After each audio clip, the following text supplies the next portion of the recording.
Yes, Mr. Rotti. Good afternoon, my Lord. I've just made the 3 points which we say flow from... Just one moment. Oh, I'm sorry. People get themselves organised. Yes, of course, yeah.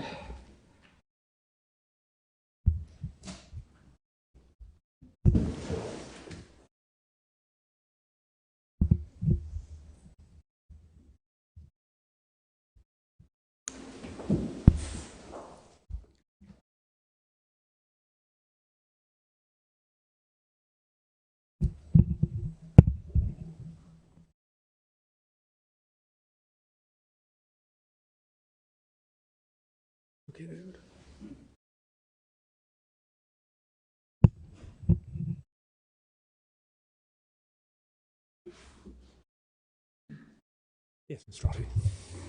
I just made the 3 points, my Lord, that we say are established by Kellington or supported by Kellington. The same points are evident from the approach taken in the Carl Zeiss decision of the House of Lords, which is in the authorities bundle at 2412, tab 164.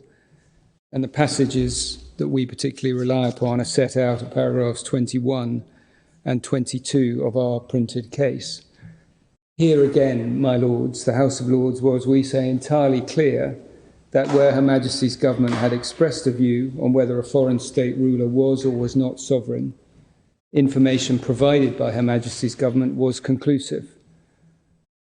Perhaps strikingly, on the particular facts of that case, that required the court, or the courts, the House of Lords, to put to one side entirely facts concerning the conduct of the USSR and the German Democratic Republic, which were undisputed, and, as the Court of Appeal had put it, so well established as to be notorious.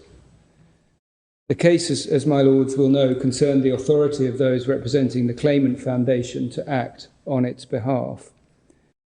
The defendants argued that there was no such authority because it was derived from the German Democratic Republic, which entity had no recognised legal status. And the Foreign Secretary was asked to certify whether any recognition, de jure or de facto, had been granted, and whether Her Majesty's government recognised the USSR as de jure entitled to exercise governing authority over East Germany. The Foreign Secretary in that case certified that no recognition had been granted to the GDR, and that Her Majesty's government did recognise the USSR as de jure entitled to exercise governing authority in respect of East Germany. The defendants contended that in those circumstances, those representing the foundation had no authority because their purported authority was derived from laws purportedly passed by an unrecognised entity, namely the GDR. Those acting for the foundation, the claimants, the plaintiffs, instead contended that the laws from which they derived their authority were to be treated as valid because a de jure government body, as represented by the USSR, could not disclaim responsibility for the acts of subordinate bodies set up by it. That's all apparent from the first headnote holding. Now, that argument was, of course, accepted by the House of Lords. Lord Reid's speech begins at page 898 of the report, 2547 of the 2447 of the electronic bundle. I don't think it's that one either. No, I'm getting myself confused. 2457, I'm sorry. 2459, at page 900E, Lord Reid stated that he was prepared to assume that, as a matter of fact, the USSR had purported to confer independence on the GDR from 1949, and that the GDR purported to act as an independent state. And the primary proposition we rely upon from Lord Reid's speech is that which he then sets out at 901E, and which we've set out at 21, subparagraph 1 of our printed case. The question whether a foreign state, ruler or government is or is not sovereign is one on which our courts accept as conclusive information provided by HMG, by Her Majesty's government, no evidence is admissible to contradict that information. Now that again is, at least we say, a very strong indication that the four corners are represented by the information provided by Her Majesty's government, not whatever might be unearthed by a party before the court. Now, on the particular facts of the case, and having regard to the certificates provided, that meant, as Lord Reid went on to explain at 903 D to E and 904 B to F, 2462 and 2463, that the court was required to hold that the USSR was still de jure entitled to exercise governing authority over East Germany, whatever it had purported to do in relation to recognising the independence of the GDR, the notorious fact referred to by the Court of Appeal, and however the GDR was purporting to act on the ground. The court was, as His Lordship put it at 905G to 906A, 2463 to 4, simply required to ignore any declarations of the USSR insofar as they conflicted with the certificate of Her Majesty's Secretary of State. The consequence was that the court had to hold that the USSR had set up the GDR not as a sovereign state, as it had said it had, but as an organisation subordinate to the USSR, despite the express declarations to the contrary.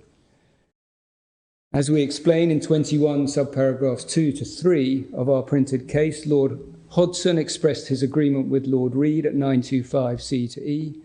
Lord Guest did likewise at 933 C.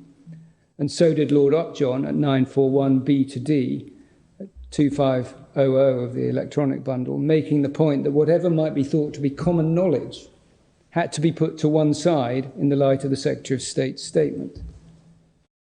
Lord Wilberforce addressed the issue at 956 F, 2515, and emphasised that the first question for a court when presented with a certificate was to consider whether it completely states the facts and whether there is any ambiguity in it.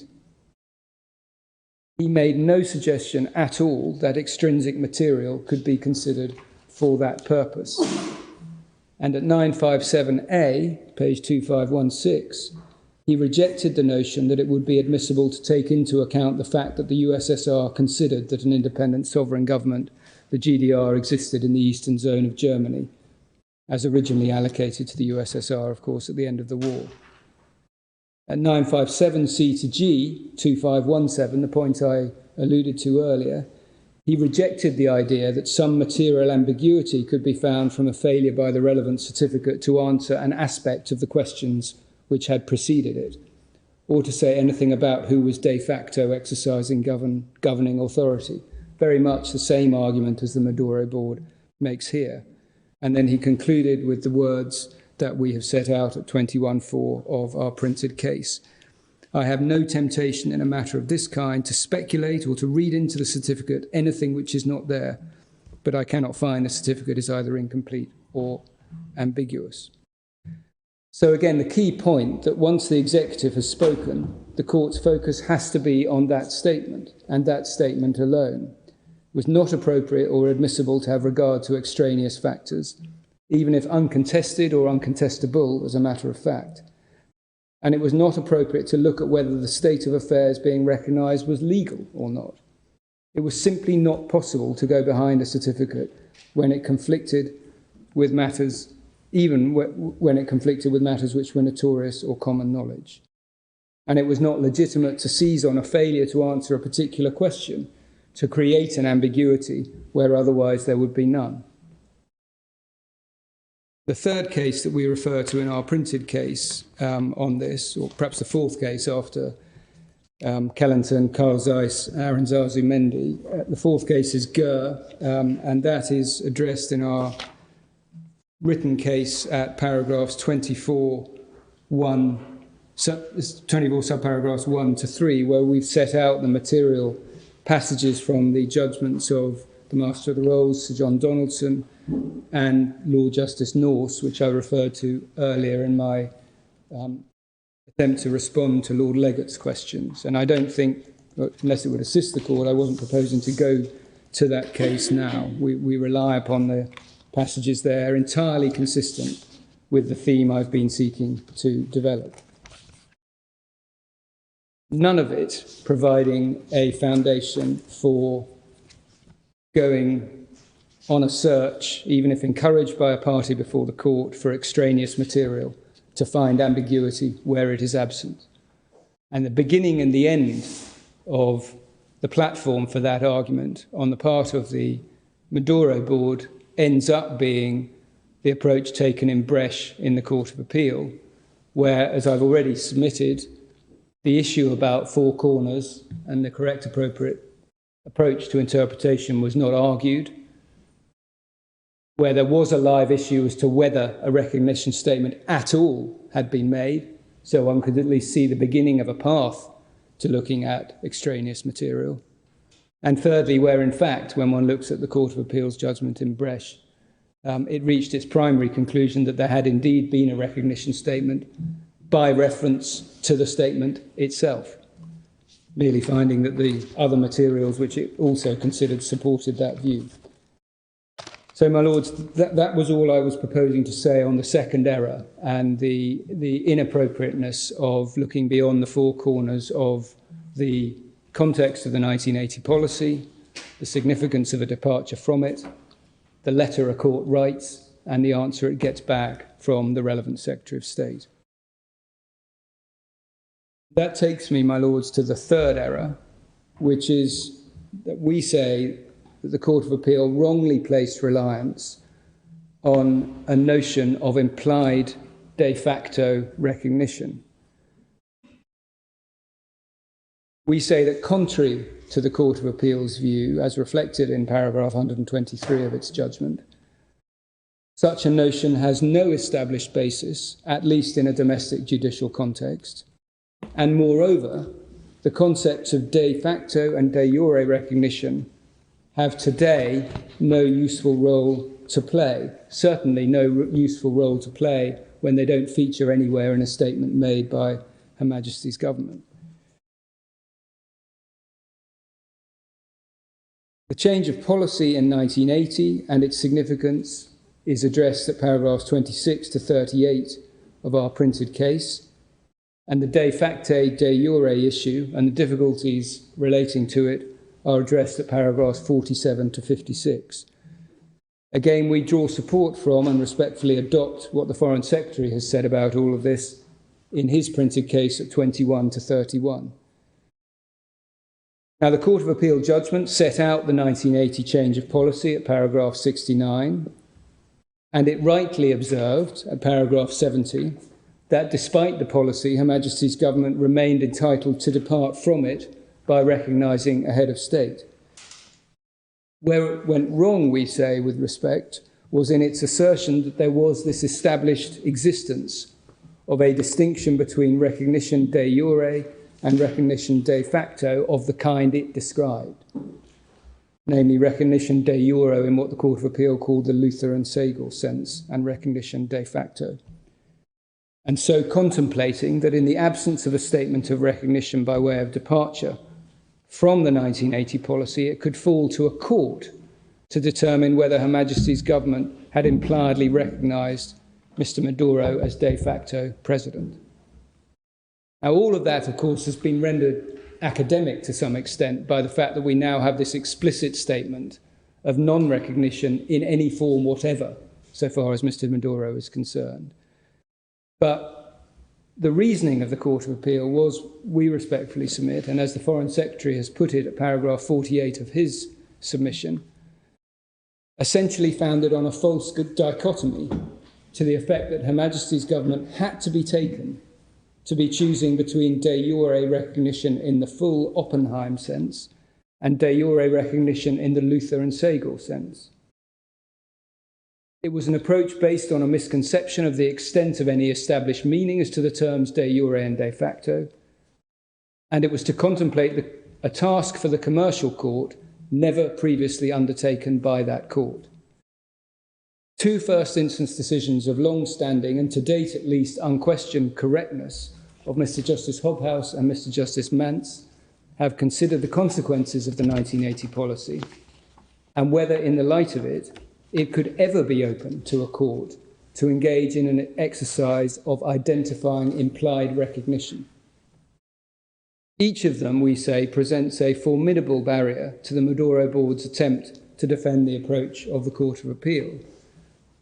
And each of them presents an even more formidable barrier to the even more extreme argument advanced by the Maduro board now, to the effect that even where there has been an express statement of recognition in favour of Mr. Guaidó, and even where there has been an express statement of non-recognition against Mr. Maduro, it is apparently somehow open to a court in this jurisdiction to proceed with an entirely separate exercise of identifying who is the president de facto and expressing a view on that by reference to some kind of adapted Somalia Woodhouse inquiry.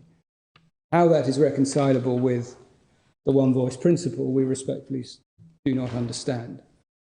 But to go to those two cases very briefly, if I may. So the first was Somalia and Woodhouse, the decision of Mr. Justice Hobhouse, which is at 2933 of the authorities' bundles. Tab 175.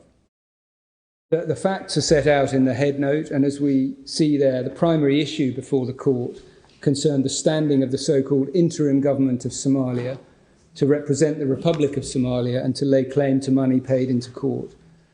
Mr. Justice Hobhouse ultimately holding that it had no such standing. The judge also held that the ambassador of the Republic of Somalia to the United Nations, appointed by a former government, could not represent the Republic in circumstances where she had received no recognition as a representative of the Republic by the United Kingdom. The interim government was itself a body purporting to operate under the authority of an individual, Mr. Al-Mahdi, who had been nominated by 17 states and international bodies as the provisional president of the Republic. Despite that, and consistent with the 1980 policy, and in contrast to this case, there had been no statement of recognition in relation to him or the interim government by Her Majesty's government. When it corresponded with the parties, Her Majesty's government had instead repeatedly referred to the 1980 policy and made it clear that it was being applied. And Mr. Justice Hobhouse could not find, as a fact, and having regard to the criteria he identified and as relevant and set out, that the interim government could be identified as the government of Somalia. But it's important perhaps to emphasise, he was never considering embarking upon an endeavour to determine whether Her Majesty's government had recognised anyone. Faced with an application of the 1980 policy, he was embarking on an exercise of identification of who was in fact the government, rather than who had been recognised, whether impliedly or otherwise. So, Mr. Justice Hobhouse referred to and set out the 1980 policy at 62B to 63A, that's 2941 of the electronic volume.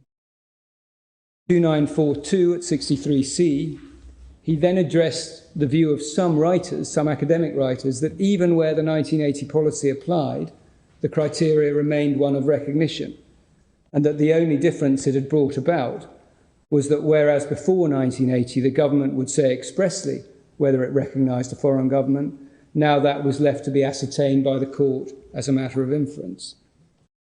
At 63D, 2942, he recorded the fact that this view was not supported by the amicus curiae, Mr. Richards, and was contrary to or not adopted by other writings. And then at 63E to F, His Lordship made it clear that he agreed with the approach of Mr. Richards. As he put it, the impracticality of the inferred recognition theory as a legal concept of forensic use is obvious, and it cannot be thought that that was the intention of Her Majesty's government in giving the parliamentary answers. The use of the phrase left to be inferred is designed to fulfil a need for information in an international or political, not a judicial context. And that is, we say, an important and correct observation, again, entirely in harmony with one voice. It would be quite impractical and would risk the chaos and confusion which the early authorities speak of and that we've seen, for the courts to embark on an exercise of determining whether Her Majesty's government had recognised a government as a matter of implication or inference. And yet that is precisely the exercise which the Court of Appeal apparently contemplated the commercial court might ultimately engage in here. And I note in passing, again, as I've already emphasised, that the position of the Maduro board now, confronted by the Foreign Secretary's case on this appeal, is even more extreme, contending that even in the face of an express statement that Mr. Maduro is not recognised as president de facto or de jure, even in the face of an express statement that Mr. Guaidó and no other is recognised as president, it would somehow be open to the commercial court to nevertheless identify Mr. Maduro as de facto president and proceed on that basis.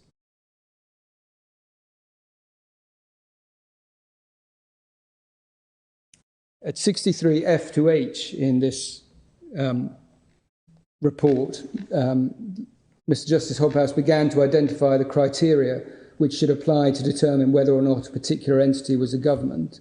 He drew upon the 1980 statements to Parliament, identified the relevance of control and Her Majesty's government's attitude to the entity as two matters of relevance. And he then set out such correspondence as there has been, before rejecting a submission from Mr. Richards that particular weight should be given to such statements. And he made that point because of the absence of any statement or intervention by Her Majesty's government by way of departure from the 1980 policy. Now, the corollary of that is that whereas here there has been such a departure from the 1980 policy in relation to the status of Mr. Guaidó and his status as president, the Foreign Office's position is and remains determinative and binding. It's not, as I submitted before the short adjournment, merely part of the evidence. It is, with the questions asked and the 1980 policy itself, the only material, the only raw material for the court to draw upon.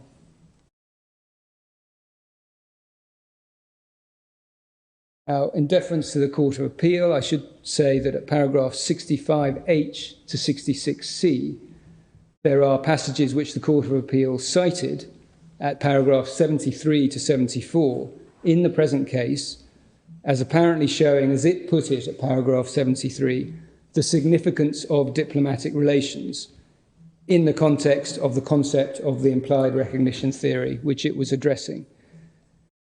But we say this point simply has no application in the present context. I'll come on to that in a little more detail, if necessary, when addressing what we've characterised as the fourth error. But focusing only on Mr. Justice Hobhouse's judgment for the moment, we make 4 points. Firstly, Mr. Justice Hobhouse was expressly treating the question of diplomatic dealings as significant for the purposes of a government identification exercise, there being no issue of recognition in play at all. Secondly, Mr. Justice Hobhouse had rejected the appropriateness or practicality of embarking on any court exercise of discerning and finding implied recognition. The Court of Appeal, with respect, materially understated his views when it said at paragraph 73 that he had expressed doubt whether there was any scope for a concept of inferred recognition. He'd pretty unequivocally, we would say, rejected it. Thirdly, while Mr. Justice Hobhouse certainly made it clear at 65G to H that letters from the Foreign Office would be the best and only conclusive evidence on the issue of dealings with a foreign government in the context of an identification exercise, in the present case, as I've submitted, we're simply not concerned with an identification exercise. The March 2020 statement contained no reference at all to such diplomatic dealings, let alone was there any statement that Her Majesty's government was dealing with the Maduro regime, to use Mr. Justice Hobhouse's words, on a normal government-to-government basis.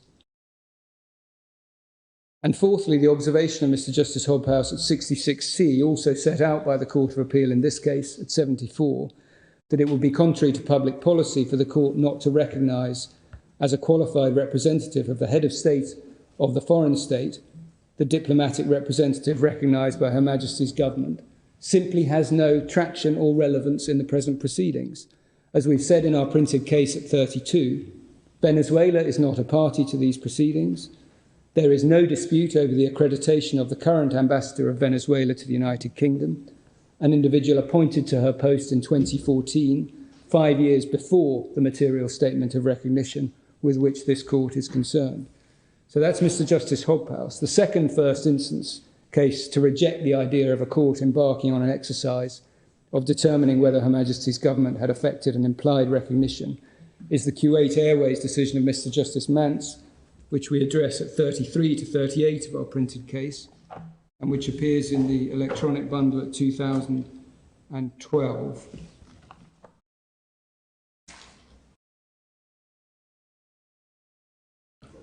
No, sorry, 2012 is our printed case. The case itself is 2623 of the authorities bundle.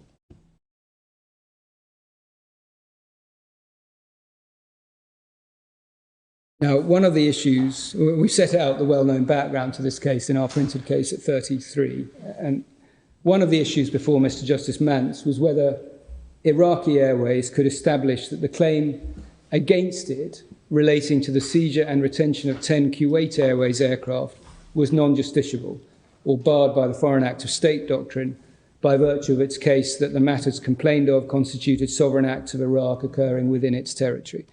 And for this purpose, it was necessary to understand Her Majesty's government's view as to the status of Kuwait as a state and whether Iraq was to be treated as the government of Kuwait. And three particular points of significance, we say, emerged from Mr. Justice Mance's judgment.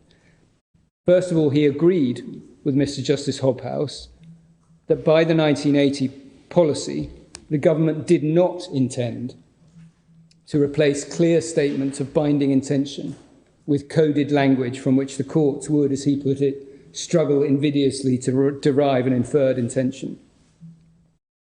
Secondly, in contrast, and adding to, or perhaps adding to Mr. Justice Hobhouse's judgment is a better way of putting it, he expressly contemplated the ability of Her Majesty's government to depart from the 1980 policy in any given case. And thirdly, he explained, with the words that I've already referred to, that when Her Majesty's government did so depart, it should be taken to be informing the court of a more categorical attitude.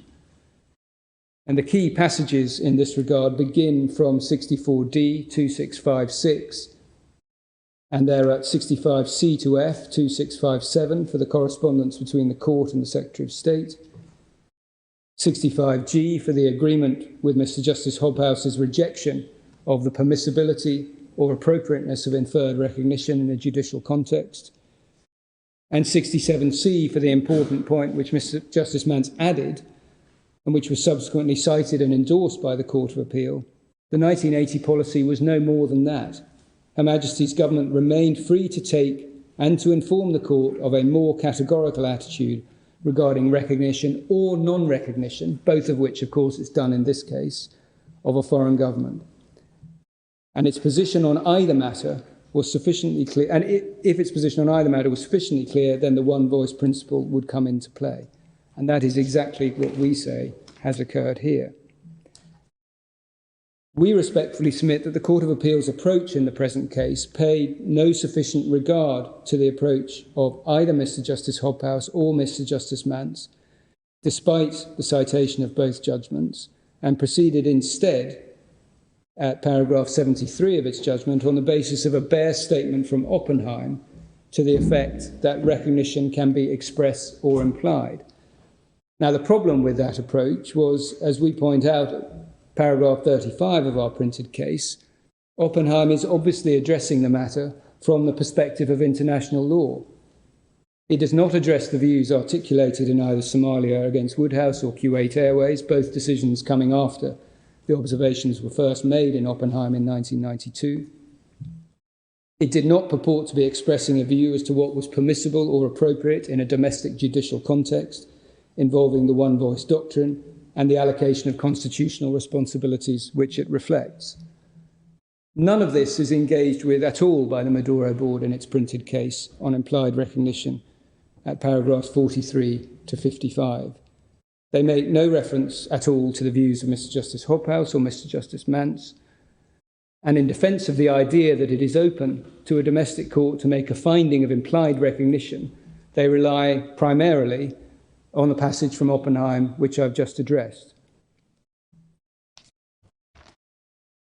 So just pausing there, my lords, we say the Court of Appeal's approach, even if events hadn't moved on, simply failed to confront the inherent difficulty and inappropriateness of the commercial court embarking at all on an exercise of determining whether Her Majesty's government might have impliedly recognised Mr. Maduro in any capacity. And that exercise becomes even more difficult and more inappropriate still, we would submit, once the unsettled nature of the de jure and de facto characterisations is considered. And that's the issue which I turn to next, and which we address at paragraphs 47 to 56 of the printed case. And that's 2016 to 2021, and which the Foreign Secretary addresses at 25 to 31 of his printed case. As I've indicated, the Court had particular regard to what it called the established existence of a distinction between recognition de jure, i.e. that a person is entitled to a particular status, and recognition de facto, i.e. that he does in fact exercise the powers to go with that status, 123.5 of the judgment. We say the Court of Appeal's approach to that issue, moving away from the implied recognition issue with all its difficulties, was flawed in four principal respects. Firstly, there is simply no settled or established meaning of the terms de jure and de facto in a recognition context, as summarised by the Court of Appeal, even as a matter of domestic authority. Secondly, the approach of the Court of Appeal in contemplating that it was possible for Her Majesty's government to expressly recognise the status of one person or entity while impliedly recognising the de facto status of another was far from being established. In fact, it was entirely unprecedented. Thirdly, there is no settled or established meaning of the terms de jure and de facto from an international perspective either. Or if there is one, it is inconsistent with the Maduro Board's case because it tends towards de jure recognition amounting to full recognition. And fourthly, there is, in the light of the 1980 policy, now no obvious utility for the concepts at all. And many distinguished academic commentators, cited in fact by both sides, have been treating them as all but obsolete and of no real assistance from at least that time on.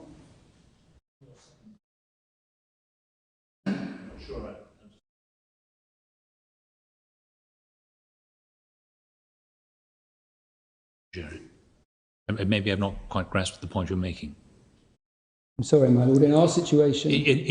On your second point, yes. I may not have grasped the point that you're making, because there are situations and decided cases in which different entities have been recognised simultaneously by Her Majesty's government, one as de facto, one as de jure. That's absolutely right, my Lord. So I'm clearly not understanding the point you're making. No, I probably didn't. I'm sure I didn't make it clearly enough, my Lord. And I introduced it wrongly by saying it wasn't to do with implied recognition. It's impliedly. There is no precedent for a court undertaking an exercise of identifying express recognition and implied de facto recognition. Thank you. And the cases my Lord is referring to from the 1930s are cases where there were concurrent express statements of de jure and de facto recognition of different entities. Thank you. So we are in entirely uncharted water. And as we've set out in our printed case, even those 1930s cases have been greeted, to put it politely, with a lack of enthusiasm by academic commentators as distinguished as Professor Mann, Sir Arthur Watts and Lord McNair. And there's a strong suggestion that they be confined to the very unusual circumstances of the late 1930s and the very fraught political circumstances of the 1930s. That's the point, my Lord. But so far as the first of those points is concerned, the lack of clarity can be demonstrated most obviously by reference to two cases separated by a few decades, Luther and Segal and Carl Zeiss. As we point out in our printed case at paragraph 48, in Luther and Segal, which is the central cornerstone, really, of the Maduro Board's approach and the Court of Appeal's approach to what de jure means, the court was not, in fact, concerned on the facts with a case of de jure recognition at all, let alone with suggested competing and concurrent notions of de jure and de facto status. It was a case where the Court of Appeal simply treated the effect of de jure and de facto recognition as being the same. All we have from that case is, by way of obiter dicta in this regard, from Lord Justice Banks at page 543 and Lord Justice Warrington at 551, with the introduction, I rather think, a bare citation from Wheaton's text on international law, and a contemplation that what de jure meant was someone being entitled. And as we say at paragraph 48, Wheaton's observations were in turn based upon a passing assertion made in another historical text, Montagu Bernard, with no authority cited. So quite a long way, we would submit, from an established notion or meaning.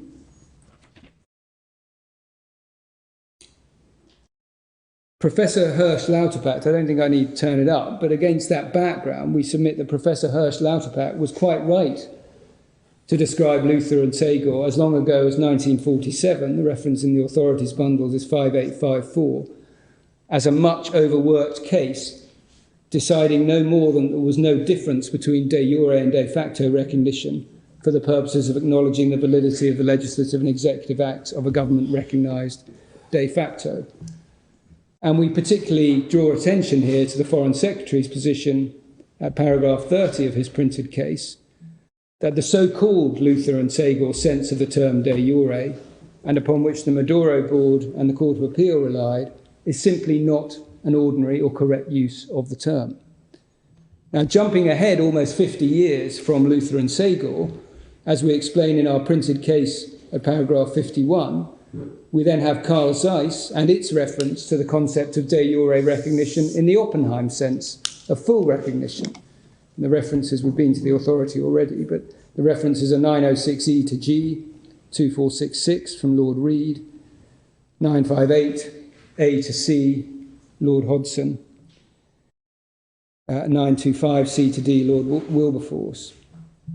And in addition, and this is to come back to the point my Lord Justice Lloyd Jones just asked me about, and as we point out at paragraphs 52 to 53 of our printed case, the only instances of Her Majesty's government ever having used the terms de jure and de facto to describe concurrent recognition of two different authorities and relied upon by the Maduro Board date from the 1930s and the context of the Spanish Civil War and the Italian invasion of Abyssinia. Now, I mentioned the lack of enthusiasm for those cases in some of the commentary. Again, I don't need, I think, to turn them up, but I'll just give a flavour and give the references, if I may. This is addressed in paragraph 97 of our printed case. Writing in 1966, Lord McNair and Arthur Watts, as he then was, described the approach taken as an innovation and said that they were unaware of any previous instance of such dual recognition. They expressed the view that so far as Spain was concerned, they might have been the product of the highly anomalous political circumstances of the Spanish Civil Wars, and they expressed the view that they were only to be followed in the future with the greatest circumspection. And in similar vein, Professor Mann... The reference to that, please. I'm sorry, my Lord, yes, it's 6118 to 6119 of the electronic bundle. Thank you. Tab 259. In similar vein, Professor Mann, writing in 1972, having made a series of quite trenchant criticisms of Lord Justice Clawson's approach, he being the lead judge in both of those decisions, arguing that his approach lacked persuasiveness, then referred, for present purposes, to the very special attitudes of mind which prevailed in England in 1937 and 1938, but which should not rule all subsequent generations. That's tab 256, page 6038. Now that is, we say, a weak and unpromising foundation to build a case of ambiguity or to assert some established or settled meaning or practice. And we respectfully agree with the Foreign Secretary's case that these cases do not reflect modern practice and should be confined to their specific facts. Now that leads to the second point we make in this context. There has never been a case involving the one voice doctrine in which it has been found that Her Majesty's government has expressly recognised one person or entity as enjoying a de jure status and has impliedly recognised another person as enjoying de facto status. Prior to the Court of Appeal's decision in the present case, there had never been a case that we're aware of where such an outcome had even been contemplated as possible, let alone by recourse to material not contained in or even referred to in the relevant authoritative statement as to Her Majesty's Government's express position. I might have thought that if the distinction had any relevance at all in this case, de jure recognition would mean recognising who has the legal powers of the President, and de facto would just simply mean that there's somebody else who's acting as if they're the President, even though they don't have the legal powers. Yes, my Lord. But then that seems to slide from an argument, it starts off that way, but then that slides into a position where de jure becomes not the person who has the legal powers, but the person who would be entitled to have the legal powers but doesn't have them. Exactly. And then de facto actually becomes de jure. Exactly, my Lord, exactly. And it's an impossible task. And we say it was an impossible task from the 4th of February 2019, from the March 2020, and even harder if you can have something harder than impossible today.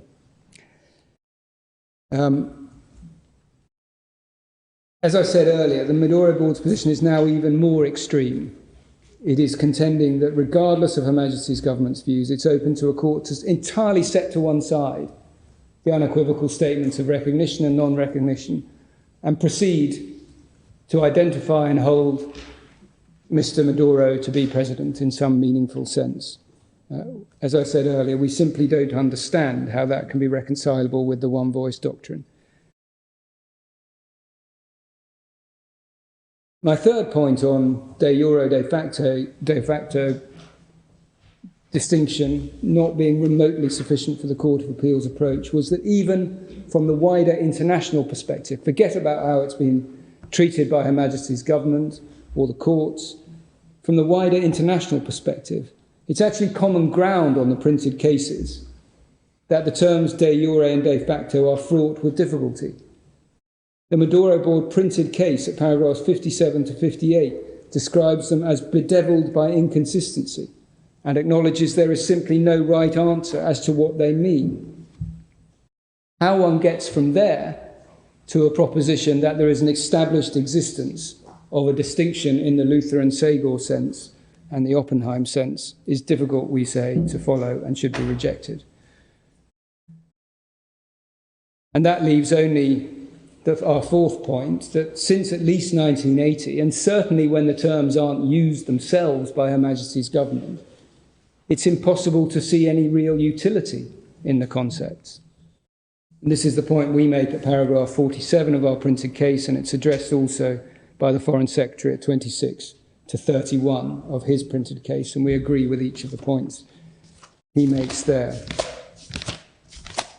My Lords, that was all I wanted to say on the third error. That leaves only what we submit to have been the fourth error on the part of the Court of Appeal on the primary issue of recognition, which to an extent flows from all of the submissions I've already been making, but is an error in and of itself as well.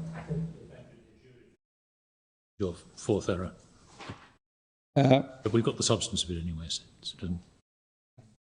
I think my third error, my Lord, was there was no basis for saying that there was scope for implied recognition by reference to de jure or de facto. It was. And then I thought the fourth was the de facto de jure.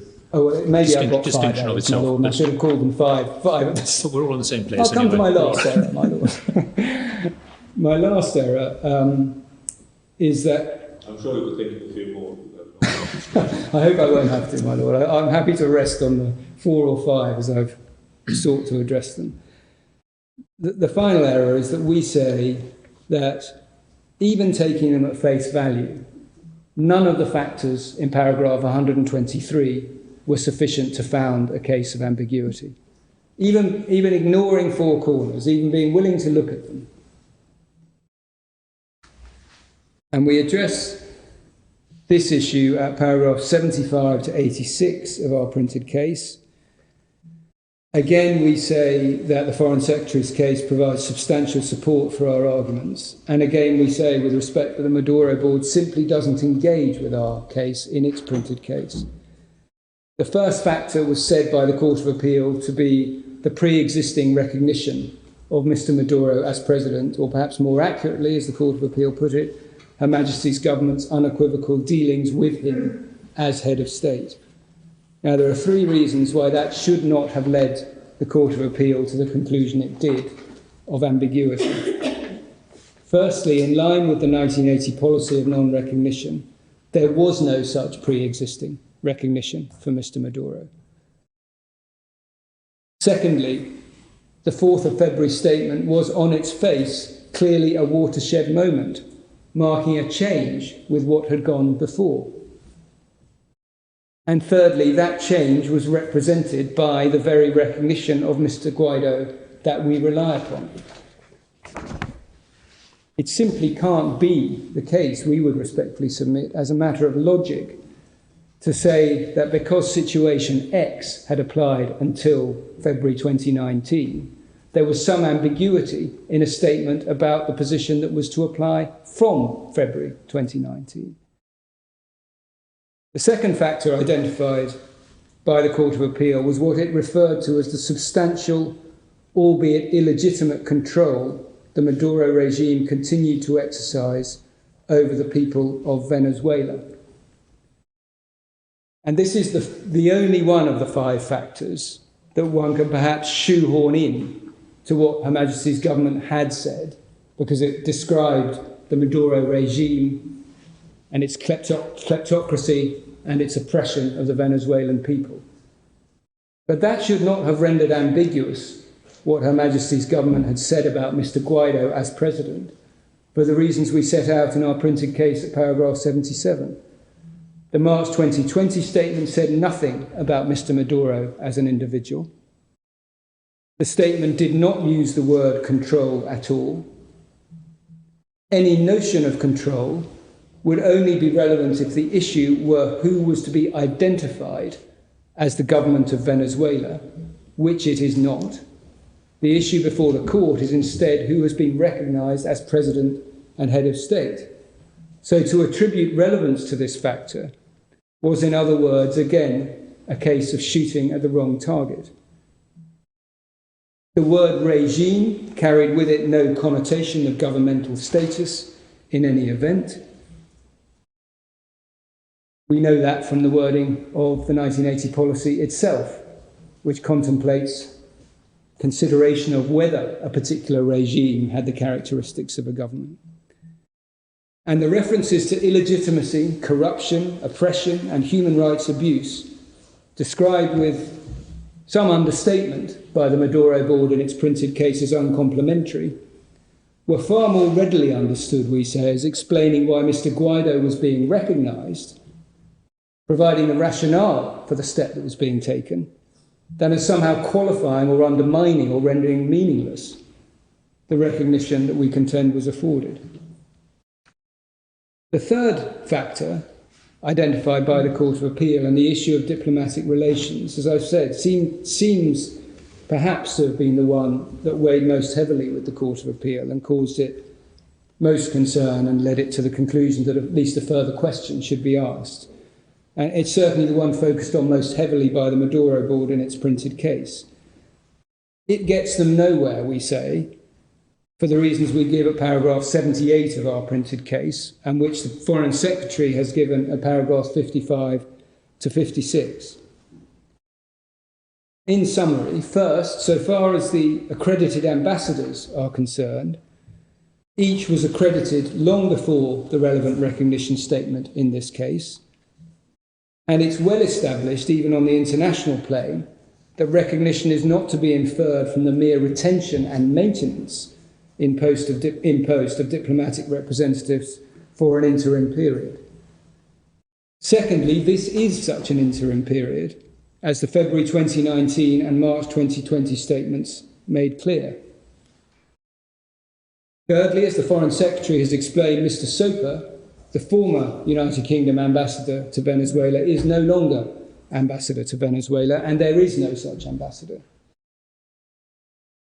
Fourthly, the continuation of the limited dealings, and as the Foreign Secretary's made absolutely clear, they are limited dealings driven by necessity with the Maduro regime, is far more readily understood as a pragmatic reflection of Her Majesty's government considering what the national interest, the United Kingdom national interest, required, than as qualifying the statement of unequivocal recognition made in relation to Mr. Guaidó.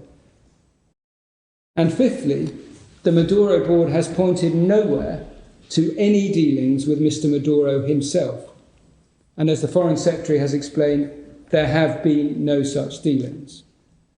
The March 2020 statement, as I said earlier, made it explicit that nothing had changed in terms of recognition since February 2019. So Her Majesty's government was stating expressly that nothing of relevance had occurred in the intervening period. The fourth factor, identified by the Court of Appeal, raises very similar issues. It related to the failure by Her Majesty's government to accord diplomatic status to Mr. Guaidó's former representative in London, and it runs into very similar objections. There was no reference in the March 2020 statement to this matter. It doesn't qualify what was said about Mr. Guaidó. It is based on a single newspaper article, not indicating any formal presentation of credentials or anything other than a conversation between President Guaidó's former official representative and the United Kingdom's former ambassador to Venezuela. Again, the approach adopted was readily explicable on the same practical grounds as the maintenance of some form of contact with elements of the Maduro regime in Venezuela, and as a reflection of the fact that those, as the Her Majesty's government saw it, those oppressive criminal elements would have the capacity, if so minded, to interfere with Her Majesty's government's work there. And fourthly, again, the March 2020 statement had made it explicit that nothing of significance had occurred since February 2019 to undermine recognition. Finally, then, all we have is the fifth factor, which I've already addressed in detail. And as I've sought to illustrate, and as we explain in summary at 80 paragraphs 1 to 6, there simply is no established distinction between recognition de jure in the sense the Court of Appeal described it and recognition de facto. And it would be both surprising and, we say, unjustified to insert such a distinction into an express statement using neither such term nor any equivalent thereof. My Lords, that is all I wanted to say, subject to any further questions the Court has on the primary recognition issue. Again, unless the Court wishes me to, I was proposing to rest on my written submissions so far as the second issue is concerned. The second issue is expressly defined by reference to a scenario which simply does not exist in this case anymore, namely a situation where there is competing express recognition and implied de facto recognition. And it may be, given the points that were made in my exchanges with Lord Lloyd-Jones, that there is much less pressing need for these issues to be grappled with than the primary issue of the proper approach to interpretation, because we haven't seen that kind of scenario since the 1930s. So unless the Court has any wish for me to take a different course or has any further questions for me, I was proposing now to hand over to Mr. Fulton to begin to address the Foreign Act of State issues. Yes. Can I just raise one matter with you which is not actually arising from your submissions? Certainly, Madam.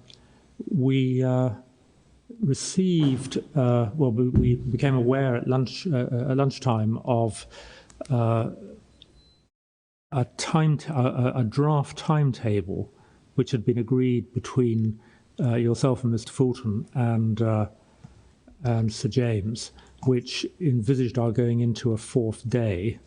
But as I understand it, in light of the discussion we've had this morning, we shouldn't be going into a fourth day. I'm hopeful not, no. I put that together on the assumption that we were going to have to deal with the substance of the rationality arguments. Yes, well, it looks as though we won't.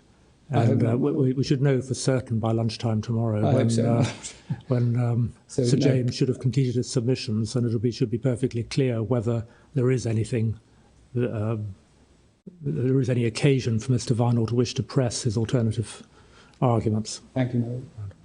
Very well. Mr. Fulton.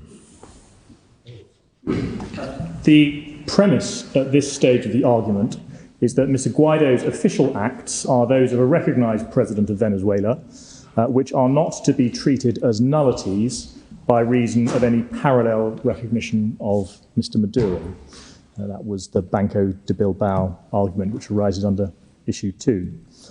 The next question at the Act of State stage is whether it is open to members of the Maduro board who refuse even to acknowledge Mr. Guaido's authority as president to call for an inquiry by the English court into the legality and effectiveness under Venezuelan domestic law of the appointments which he has indisputably purported to make. And our position from the outset, with which Mr. Justice Tier agreed at first instance, has been that all such Venezuelan law challenges are precluded by the Foreign Act of State doctrine. The appointments are sovereign acts carried out within Venezuela by the recognised president in relation to a Venezuelan legal entity, and they are therefore aspects of Venezuela's internal affairs over which an English court will not assert jurisdiction by ruling such acts as unlawful or ineffective. Rather, it will treat the appointments as valid and effective without inquiry.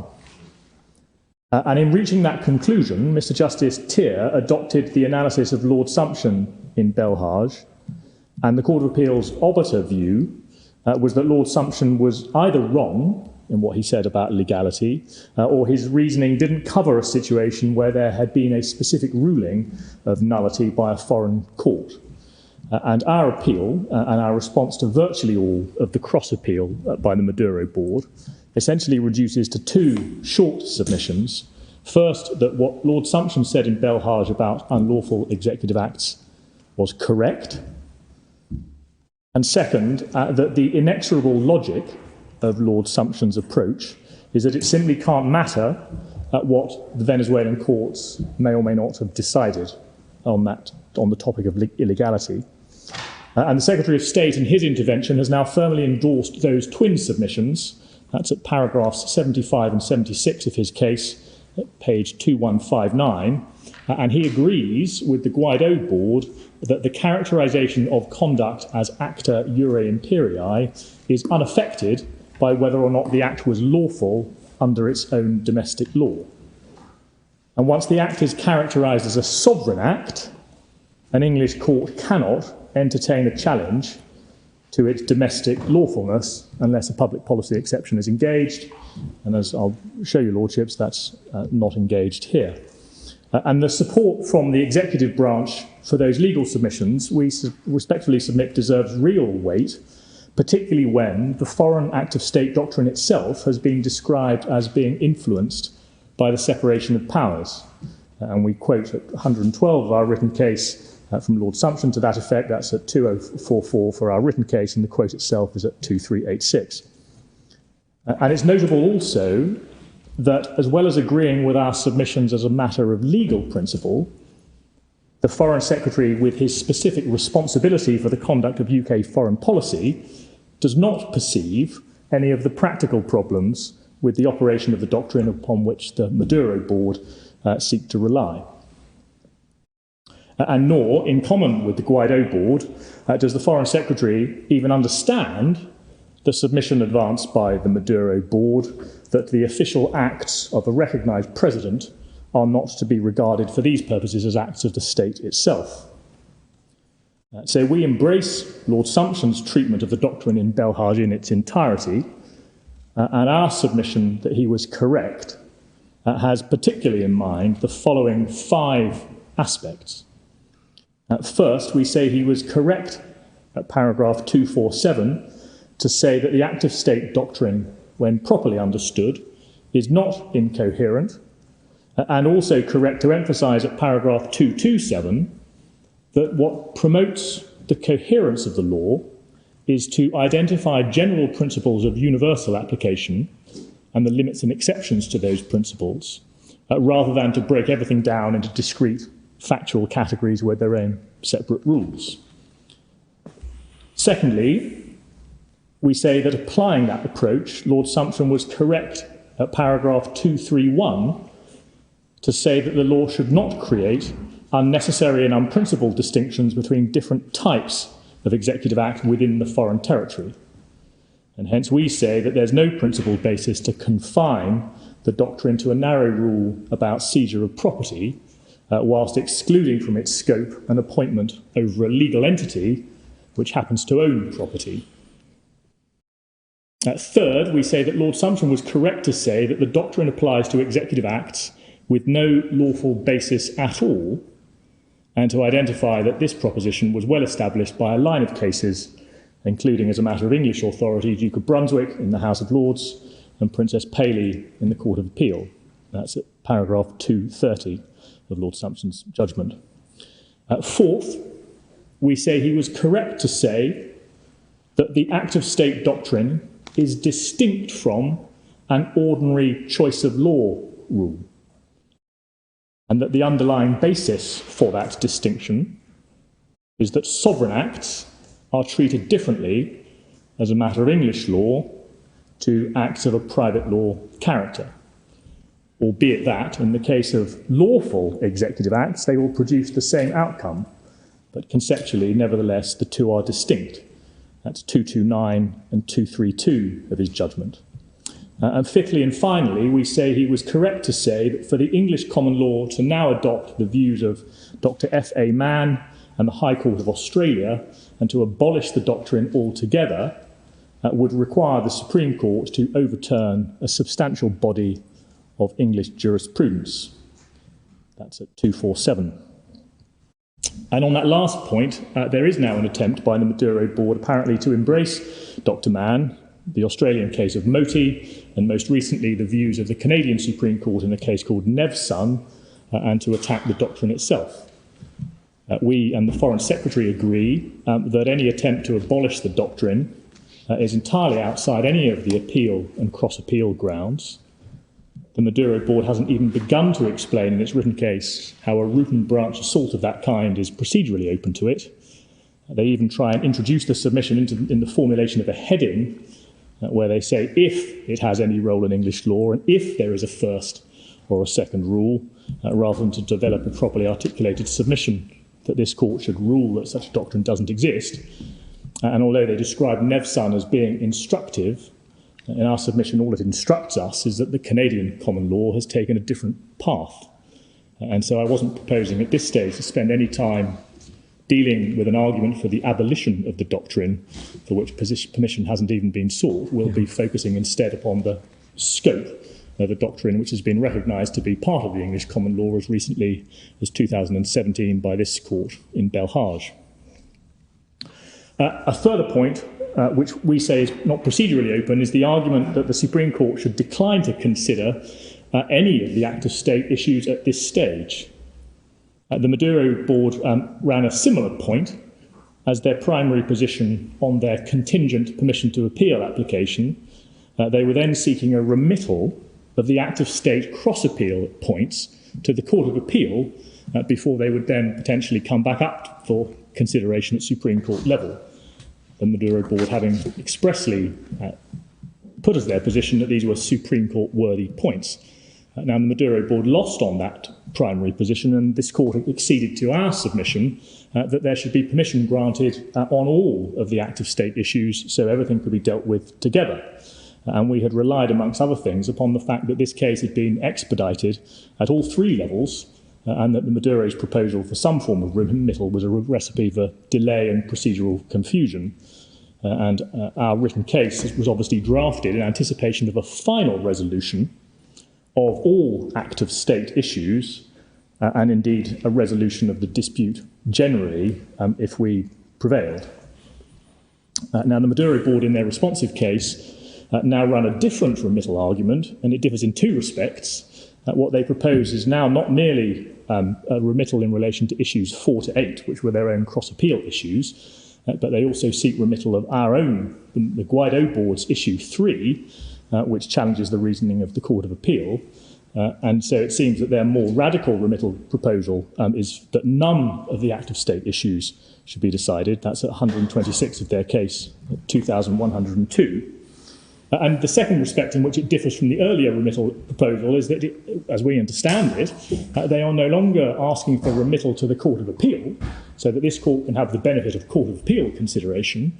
What they instead want to happen, contrary to their earlier proposal, is remittal back to the commercial court for findings of fact, without which they say the court isn't properly equipped to entertain the active state arguments. And we say that's all misconceived because there are no such facts needing to be found for the purposes of our argument. And the Maduro Board's grounds of challenge to the appointments are concisely summarised at paragraph 120 of their written case, which is at page 2099. And they there explain that the Maduro Board says that 1, there is no transition statute. 2, there are other constitutional reasons why the appointments of the Special Attorney General and the Guaidó Board are invalid. 3, the BCV is not a decentralised entity anyway, and therefore 4, for all of these reasons, Mr Guaidó's purported appointments are ineffective as a matter of Venezuelan law. And what's immediately obvious from that description of their challenge is that none of it involves a need to resolve any factual challenges in order for this court to decide whether the Foreign Act of State doctrine is engaged by the nature of the challenge which they make to the appointments upon which we seek to rely. And all of those points at paragraph 120 are pure Venezuelan law arguments, which we say are precluded by the Foreign Act of State doctrine without the need to entertain them on their merits. And Mr Justice Tier obviously was able to decide the issue without the need to resolve any contentious factual disputes, and the Court of Appeal, as your Lordships will have seen, expressly recorded at paragraph 12 of their judgment that the facts found by the judge were not controversial, although they concerned highly controversial matters. And then when the Maduro Board say later in their written case at paragraph 128, second sentence, what is needed are decisions on actual facts, they don't indicate what disputed facts now need to be resolved. They presumably can't mean the factual question of whether the Venezuelan Supreme Court operates corruptly as a puppet of Mr Maduro, as we allege, and which is the reason for the President and the Vice President of the Venezuelan Supreme Court appearing on the UK sanctions list. That allegation has yet to be determined, but it's plainly that can't be the reason to remit anything, because our argument in this court is to say the court can decide the Foreign Act of State issues without determining that question. And the Court of Appeal was wrong to think that factual findings needed to be made before the Act of State issues could be resolved. And so given they can't mean that, it's by no means clear what it is they think needs to be remitted to be the subject of further factual investigation. But the attempt to discourage a determination of the Act of State points at this stage in this court is procedurally misconceived, but also falls foul of the more substantive point that the entire purpose of the Foreign Act of State doctrine is to confine the scope of the court's inquiry. And so that was the principled basis upon which Mr Justice Tier had directed the trial of preliminary issues, because he correctly identified that the twin issues of recognition and justiciability raised issues of English law, which, if they were decided in our favour, would resolve the entire dispute and obviate the need for further inquiry into politically delicate areas. And only if the Maduro Board prevailed would there need to be any further stage. And that was all reflected in his ruling of the 28th of May, which is at 448 of the bundle. And Mr Justice Tier was in that regard adopting and endorsing the approach which had previously been taken by Mr Justice Robin Knowles when only the Deutsche Bank action was on foot.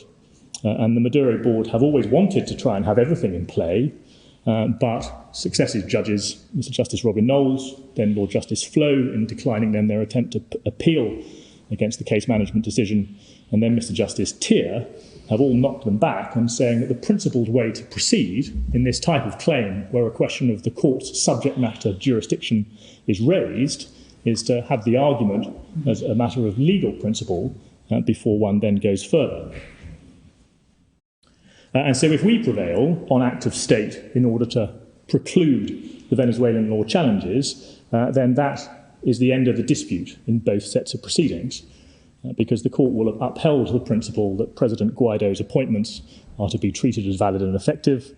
All that will remain will be simply to finalise the consequential declarations which carry the legal outcome into effect, and that's only because the preliminary issues don't descend to the level of detail of identifying individuals. They simply identify the legal principle which would lead to that result. And there is no merit at all, therefore, in the suggestion that this court should now decline to hear the act of state arguments. They're all properly before this court and capable of being resolved. And your lordships know that the result that we contend for is that Mr. Justice Tear's orders and approach should be reinstated. But even if the court were against me on my issue 3 and disposed to agree with the Court of Appeal that there needed to be a trial on the status of the TSJ, the STJ rulings, then we would still respectfully invite this court to determine nevertheless the other points under issues 4 to 8 about territoriality and subject matter and incidentality, because otherwise we face the prospect of embarking on a trial of the question of corruption of the foreign Supreme Court without clarity yet as to how that plays into the act of state issues generally. So with that introduction, I was proposing to structure my submissions as follows: very briefly, an outline of how we put our case. Secondly, some submissions about sovereign acts and their distinction from acts of a private or commercial character, which is absolutely fundamental to our case and we say not properly engaged with by the Maduro board. Thirdly, I was going to touch on the public policy exception, not because it arises, and it doesn't, but because it provides the answer to what the Maduro board characterise as the injustice and absurdity to which they say our argument is capable of leading. Fourthly, I was going to look at the authorities which we rely upon in support of our appeal. And then fifthly and finally, and insofar as not previously picked up, I was going to deal with the Maduro board cross-appeal issues. First, our case. It's common ground that President Guaidó has at the very least purported to make appointments of a Special Attorney General and of an ad hoc administrative board of the BCV, who have responsibility for the representation of the BCV in relation to their dealings abroad, including the arbitration with Deutsche Bank and the contract with the Bank of England for the custody of BCV gold. And we say that those appointments of those officials were acts of state, which an English court must treat as valid. And so when we relied upon those appointments having been made in our statement of case in the Deutsche Bank action, those are the only set of pleadings in the proceedings because the Bank of England action just picked up from where that stood and adopted the same preliminary issues. We expressly pleaded that those appointments were in the exercise of sovereign authority.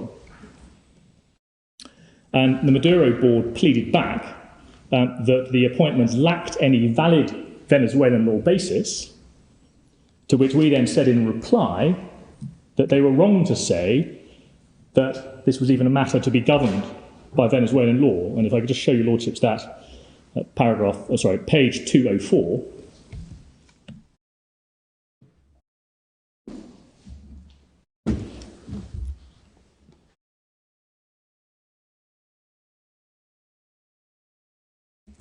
This is in the summary section of our reply, and at paragraph 3 we plead that in asserting that the validity of the acts of the Venezuelan government are to be determined as a matter of Venezuelan law, the Stevenson-Harwood pleading, they were then represented by Stevenson-Harwood, wrongly assumes that it's open to the court as a matter of English law to determine a challenge to the validity of such acts. In fact, and then we refer to the one-voice doctrine, which would prevent any challenge to the status of the presidency, and then the act of state doctrine is picked up in subparagraphs 2 and 3.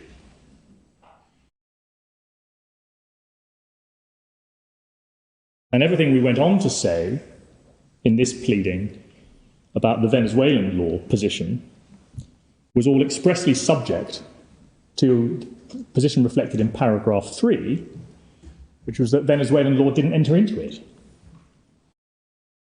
because it was a matter of English law as to whether sovereign acts were to be treated as valid. And that's reflected in paragraph 4. Alternatively, and insofar as it's open to the court to entertain a challenge to the validity or constitutionality of such acts, then, brackets, without prejudice to its primary contention as set out in paragraph 3 above, which I've just shown you, Lordships, the AMP BCV will, so far as necessary, contend that such acts are valid. And there is a similar reservation, Lords, at paragraph 12 of the pleading. For the reasons set out at paragraph 3 above, it's denied that it's open to the court to determine a challenge either to constitutionality or validity of the appointment of interim President Guaidó or to the legislative and executive acts referred to at paragraph 3.3 above. And so that introductory paragraph is under the subheading Venezuelan law. So entirely clear that when we accepted that Mr. Guaidó had no power of appointment in relation to the BCV otherwise than under Articles 15A and 15B of the Transition Statute, that was all subject to the reservation that we don't actually need to justify his actions at all as a matter of Venezuelan law, whether by reference to the Transition Statute or otherwise.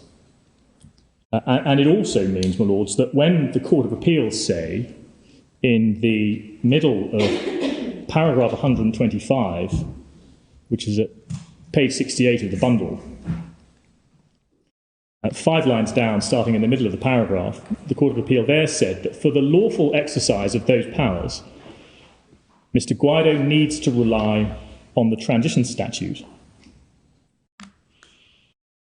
And that was true, but irrelevant, because as we submitted in the application to this court for permission to appeal, paragraph 21, that's page 1901, the Court of Appeal seems to have thought it was necessary for the powers to have been lawfully exercised as a matter of Venezuelan domestic law in order for an English court to treat them as valid. But the whole point of our Act of State case is that such foreign domestic legality was irrelevant. And as I've shown you, Lordships, we relied upon Venezuelan law only in the alternative and only subject to our reservation at paragraphs 4 and 12 of the reply. And as it happens, we do also defend the Transition Statute and the subsequent resolution of the National Assembly as referred to at paragraphs 23 to 26 of the Statement of Facts and Issues. But we say that the attacks on these acts of the National Assembly aren't open to the Maduro board either, because they purport to be legislative acts within Lord Neuberger's first rule in Belhage, which an English court won't question. But we don't actually need that legislative underpinning. We can succeed solely on the basis of the executive acts of appointment. And, my lords, that's always been our very clear position. I can show you, Lordships, that by reference to how I opened the trial on this issue before Mr. Justice Tier, which is at page 1539. I'm sorry, the page number again? 1539, my lord.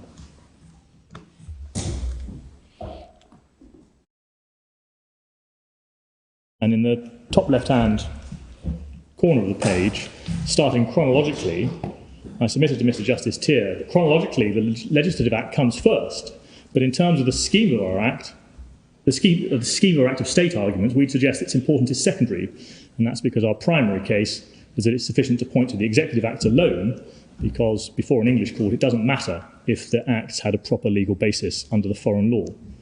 And that continued down to the bottom of that page, 21, and the very top of 22. And the only reason I show your Lordships that from the transcript of first instance is because the whole thrust of Mr. Vinall's case throughout has been that if he can attack either the validity of the Transition Statute as a piece of Venezuelan legislation, or failing that, its applicability to the appointments, then he thinks he wins, because he then says that we can't and don't point to any other power which President Guaidó is capable of exercising. But, my lords, we have been at pains to explain that's simply not how our argument works.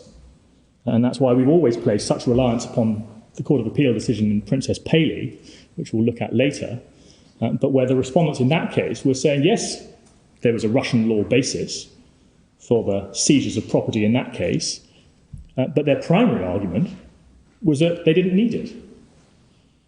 And that's why we were content to take our stand as reflected in the Court of Appeal judgment and also on the transcript, which begins at 1744. We were content to take our stand on the effectiveness of the executive acts in light of the challenges which were being brought to the transition statute. And so the executive acts which we rely upon, we identified these at 117 of our case. That's at page 2045.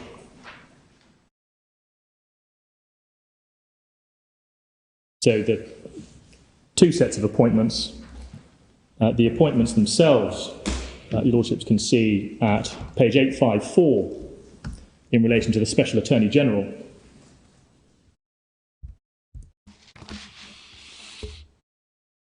This is President Guaidó. One sees at the bottom of the appointment, he refers to the powers he's exercising, which refers to Article 15, paragraph B of the transition statute.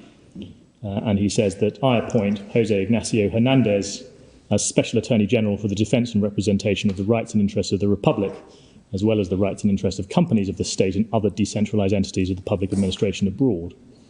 And that's said to be issued at the Legislative Federal Palace in Caracas. The judge did address it wrong. Is that simply his choice, or did that reflect the way it was, the argument came out? I think it was his choice, my lord. I had used Lordship sees how I put it. Certainly, Mr. Vinall's primary attack was on the legislation. I think it may also be, my lord, because of the structure of Belhage itself, which obviously featured prominently, and Lord Neuberger's first rule is in relation to legislation, his second rule is in relation to executive acts, and I think he was just following that sequence. And that's the appointment in relation to the Special Attorney General. The appointment of the ad hoc board, one sees at 875. The previous document was just a document just appointing. This is formally described as being a decree.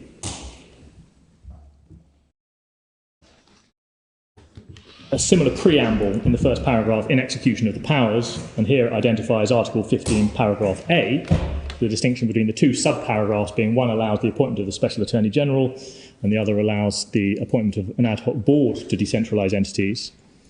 So for an initial preamble, a series of recitals. The operative parts begin at 877, Article 1. The ad hoc administrative board of the Central Bank of Venezuela shall be composed of the citizens and then list their names. Article 3. The ad hoc administrative board shall represent the Central Bank of Venezuela before financial institutions domiciled abroad.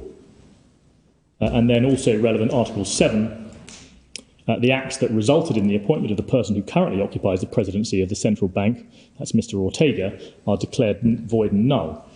Therefore, the ad hoc administrative board should be the only legitimate authority of the Central Bank of Venezuela recognised to exercise the legal representation of such institution for the management and disposal of international reserves within the terms of this decree. And during the course of the litigation, there have been resignations and fresh appointments. I don't need to look at them, but they're identified at paragraph 25A of a draft amended pleading and also 31B and C. The references for that are pages 309 and 312. But we don't need to turn those up because there's never been any suggestion that the replacements fall to be treated any differently so far as the Foreign Act of State doctrine is concerned to the original appointments. And so, my lords, as that explanation of our case makes clear, its foundation is the characterisation of interim President Guaidó's appointments as being sovereign acts, acta iure imperii. And because that itself is a concept of international law, it's useful to look at what the ICJ has said about it. In 2012, the ICJ upheld Germany's complaints that the Italian courts had contravened international law by failing to respect Germany's immunity as a state from the jurisdiction of the Italian courts in relation to allegations of wrongdoing by German armed forces during the Second World War. And, Lords, if we could turn to that decision at 5094, which is part way through the judgments.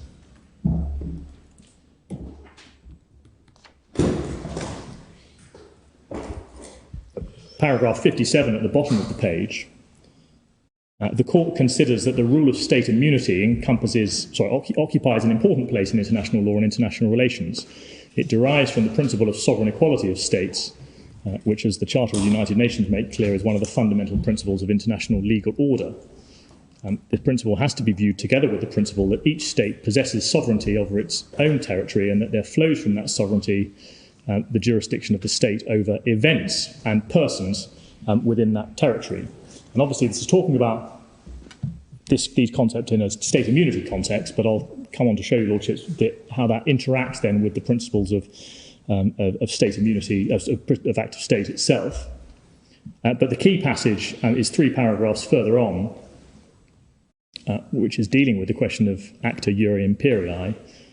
If I could just invite your Lordships to read paragraph 60, which is at page 5096.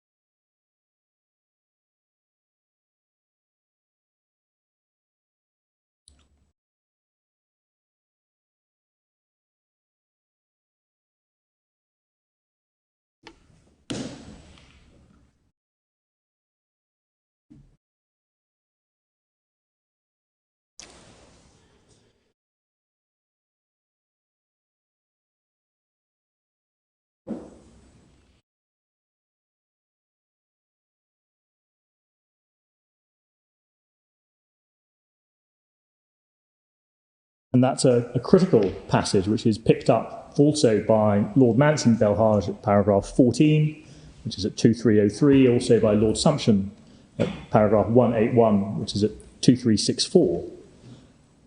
And so what's engaged is an international law concept of the law governing the exercise of sovereign authority.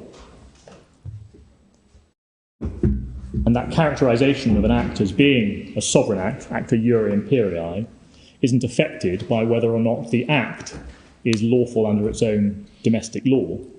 And that has important consequences for the jurisdiction and competence of an English domestic court. And illustrations of that include that a foreign state or a sitting head of state are entitled to plead immunity if they are sought to be directly or indirectly impleaded in relation to claims arising out of such conduct. An extension of that principle is that a former head of state who can no longer assert a personal immunity will nevertheless enjoy a subject matter immunity in relation to their official conduct whilst a serving head of state. A further manifestation of the principle is that if the Sovereign Act takes effect between states on the international plane, then a dispute as to its effect may be, or its legality, may be non-justiciable. And that's Boots-Gass and Lord Neuberger's third rule in Belhage. Or another illustration is our case, that if the act of state takes place within the foreign territory, then the Foreign Act of State doctrine precludes a challenge to its validity or effectiveness under its own law.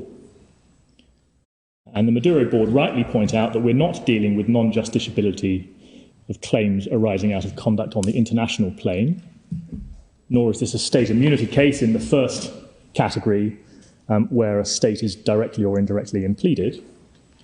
But nevertheless, it's in a state immunity context that the distinction between jus imperii and jus gestionis has been most carefully analysed. And a sovereign act in that context means exactly the same thing as in the context of the Act of State doctrine. And Lord Sumption tells us that at paragraph 199.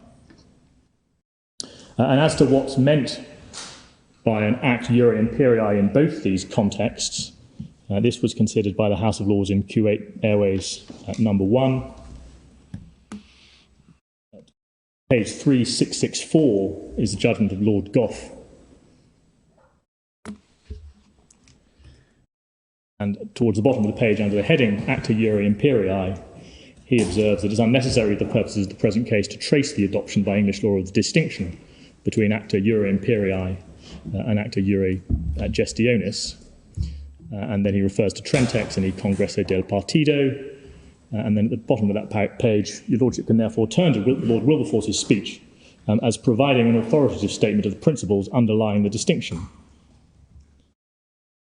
He then cites from Lord Wilberforce and identifies, by reference to Lord Wilberforce's speech, that there are two main foundations to draw that distinction and to enable acts jure gestionis to be sued upon.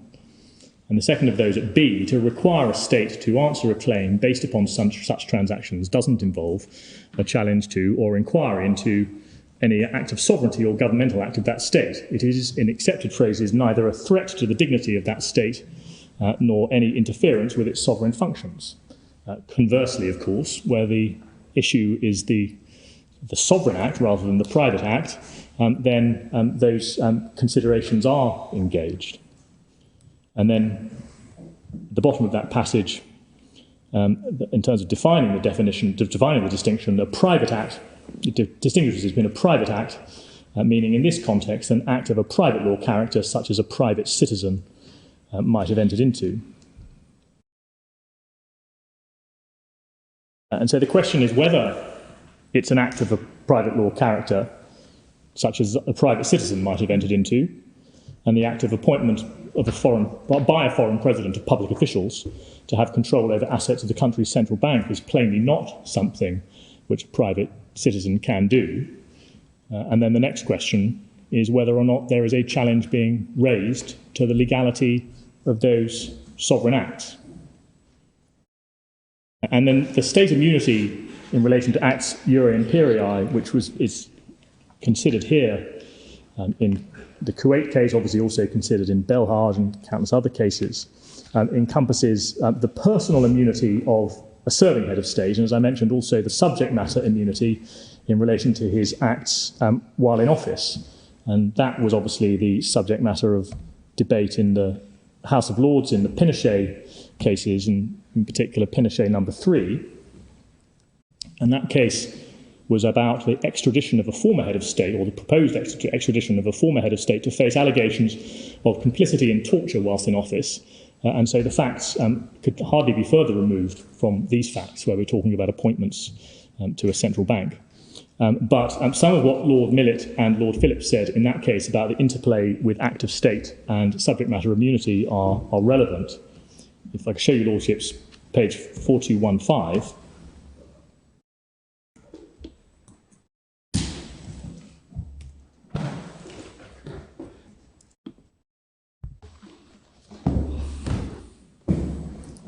Just 2 lines below F, Lord Millett explains that 2 overlapping immunities are recognised by international law, immunity ratione personae and immunity ratione materiae.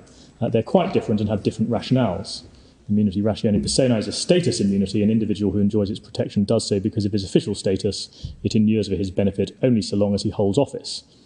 And then scrolling to the subsequent page, 4216, just above D, he says that immunity ratione materiae is very different. This is a subject matter immunity. It operates to prevent the official and governmental acts of one state from being called into question in proceedings before the courts of another, and only incidentally confers immunity on the individual. He goes on to explain the potential scope of that, and then just above F, in terms of the rationale, the immunity finds its rationale in the equality of sovereign states and the doctrine of non-interference in the internal affairs of other states.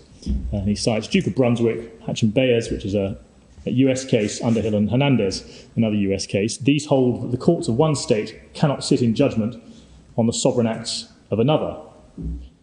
And then in the final paragraph on that page, given the scope and rationale, it's closely similar to and maybe indistinguishable from aspects of the Anglo-American Act of State doctrine.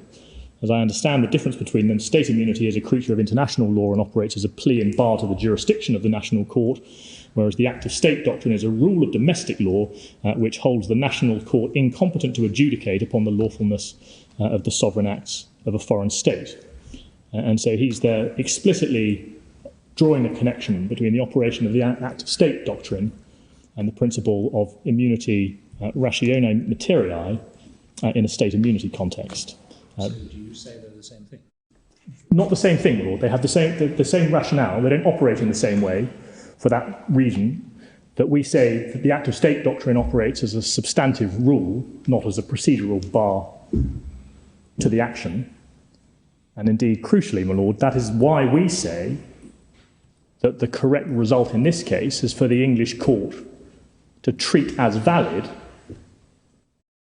the sovereign act which we rely upon. Plea of immunity would have the consequence that the court couldn't entertain the claim at all. What we say is the court entertains the claim because there's a matter properly before the court, but in doing so, what it can't do is entertain the challenge to the validity of the appointments which we rely upon, which necessarily, therefore, has the consequence that those appointments have to be treated as valid.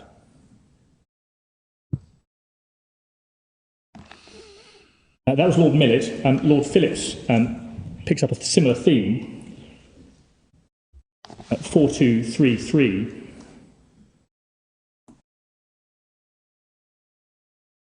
At B on that page, about 5 lines down on the right-hand side, the second explanation for the immunity is the principle that it's contrary to international law for one state to adjudicate upon the internal affairs of another state. Where a state or a state official is impleaded, this principle applies as part of the explanation for immunity.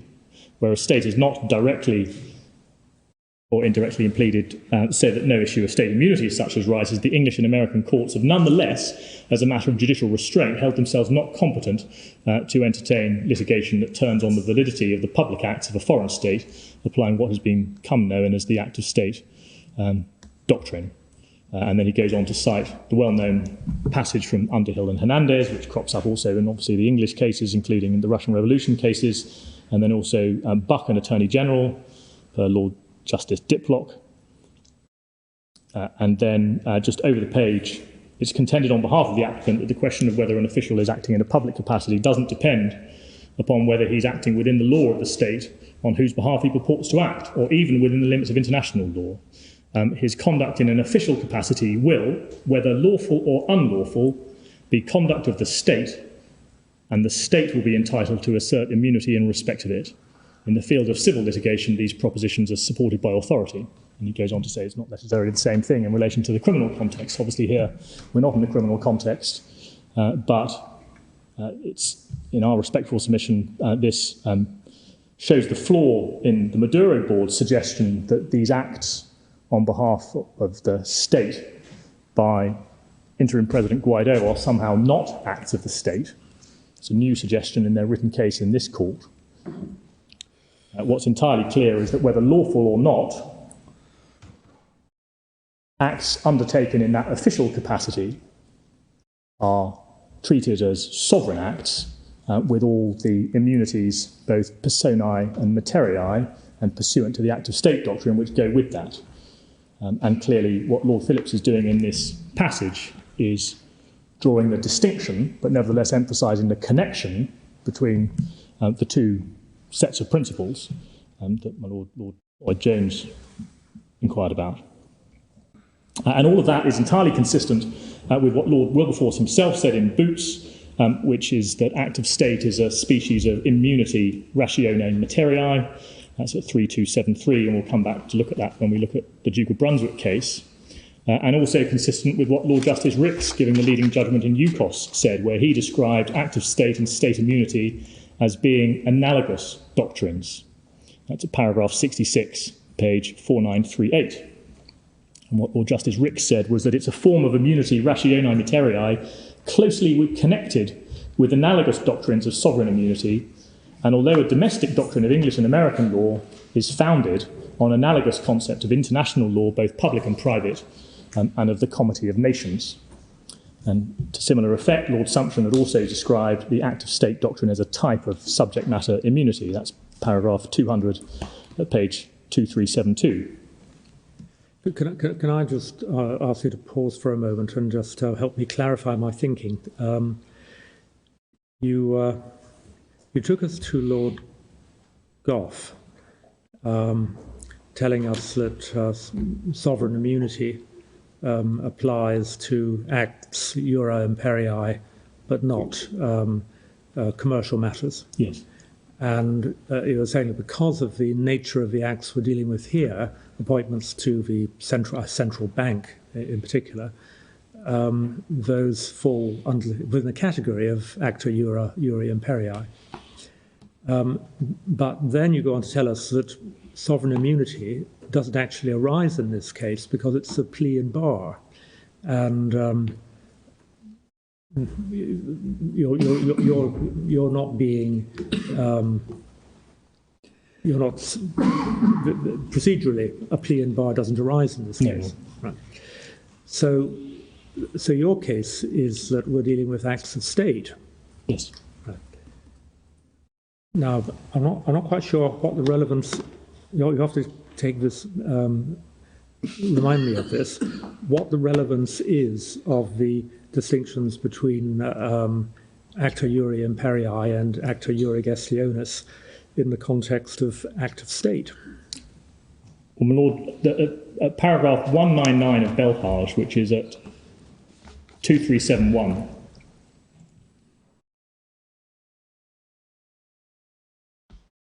Lord Sampson says 3 lines up. For this purpose, a sovereign act, in order to engage the act of state doctrine, means the same as it does in the law of state immunity. I see. So, my lord, that was the only point I was making. That's the only reason I go to it, is just simply to illustrate by reference to Lord Gough and Lord Wilberforce what's meant in that context, because then that feeds into the act of state analysis. We don't suggest for a moment that private acts by President Guaidó or any organ of the Venezuelan state engage the principle. Yes. It's only acts iure imperii which are within the doctrine. Yes, and you say that the Maduro board are attempting to implead the relevant actions of interim President Guaidó, and you say they can't do that because these are acts of state of the kind described by Lord Sumption in paragraph 199. Exactly. Say we wouldn't use the word implead, we'd use the word impugn, because the impleader is a procedural aspect that we're saying impugn, because substantively what they're seeking to do is invite this court, or any English court, at whatever level, to hold that the acts that we rely upon weren't lawful under their own domestic law. Yeah. Thank you. So to what extent are we concerned with Lord Neuberger's first rule concerning legislation? Well, my lord, as part of the reason, again, to take your lordships back to what I said in the transcript before Mr. Justice Tier, is that we don't need it formally, that we can get home on the executive acts alone, because of their characterisation as sovereign acts. Well, we might be interested in the braces as well as the belt. But you can't get home on the executive act. You're not going to get home on the legislation either. Well, that's it failed for the same reason. Exactly, my lord. And there's an additional point which is raised, taken against me in relation to the legislation, which is open to them. It's not precluded by act of state, which is the applicability argument. They say that where the legislation had referred to decentralised entities, and notwithstanding that interim President Guaidó thought he was acting properly and lawfully by making these appointments to the central bank, Mr.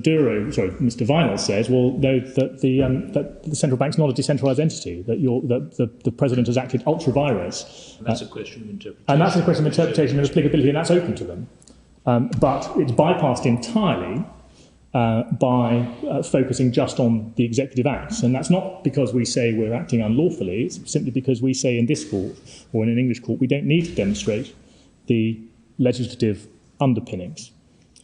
Although it so happens that we say that the decentralised entity point is also answered by an act of the legislature, because the National Assembly has passed a resolution confirming that the transition statute applies and the BCV is a decentralised entity. But I don't formally need to go there, and that's why certainly before Mr. Justice Tier, and even more so before the Court of Appeal, we were focusing upon the acts of appointment.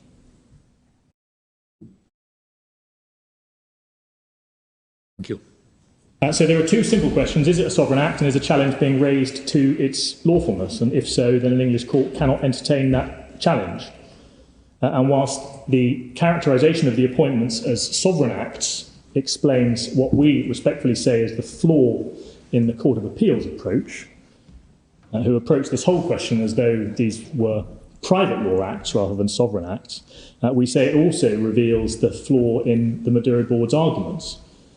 Because once that characterisation, the important status of the acts as sovereign acts is appreciated, that disposes, we say, of the Maduro board's headline point, which is made at various stages, including at 138 to 143 of their case, 151, 154 to 155 and 156, that the act of state doctrine does nothing that can't be done by the application of ordinary choice of law rules.